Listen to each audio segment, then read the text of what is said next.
everyone, it's GTO MMA, and in this video, I will share my thoughts on the Netflix MMA Fight Card, led by Jake Paul's most valuable fighting promotion, so MVP promotion. So yeah. Also, I want to talk about the fight that is so underrated. To be honest, it should have been a headliner or even the main event. Stick to the end for that. Right off the bat, a lot of fans compare this card to the White House card. Some even say it's it's even better, but I heavily disagree with that.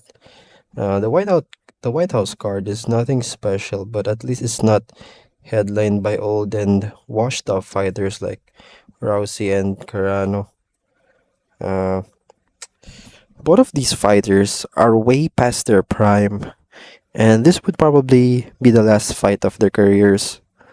This fight is marketed as a sort of a closure fight. So naturally, this fight doesn't have any future that the MVP organization can build upon. On top of that, they're both old and washed. So probably this fight won't be exciting either. This matchup is just bait for the fans that are still clinging on the Rousey and McGregor era, which is I don't think it's a good strategy because it's literally been a decade since that era, and I mean Rousey's still relevant, but not as much as 10 years ago, definitely. So next fight I want to talk about is Ngannou versus Felipe Lins. I want to talk about Lins first since he's definitely less well known than Francis Ngannou. So was the Felipe Lins was the heavyweight PFL champion in 2019. Then he moved on to the UFC. He lost his first two fights, but then he moved to light heavyweight, which is his natural weight class. He walks around that weight. He is also in a winning streak currently, beating Ayon Kotelaba in his most recent fight. To be honest, he has a decent resume, but this is a clear mismatch. First of all, Lins fought in heavyweight regionally, but he is naturally a light heavyweight. While Ngannou have been a heavyweight all his life and have been knocking out guys out cold in that weight class as well. In addition to that, Felipe Lins have never fought a fighter that is even near the level of Francis Ngannou. Well, I guess the bright side is that at least we are going to see a knockout by Francis Ngannou. Now, moving on with another possible firefight, in this card, Nate Diaz versus Mike Perry.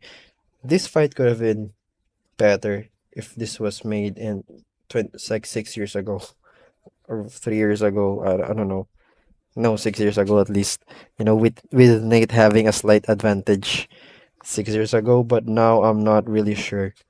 Mike Perry certainly doesn't have a career that can compare to Nate Diaz, but if we look at his recent fights, he had in the bare knuckle boxing stuff, it looks like he could beat Nate. He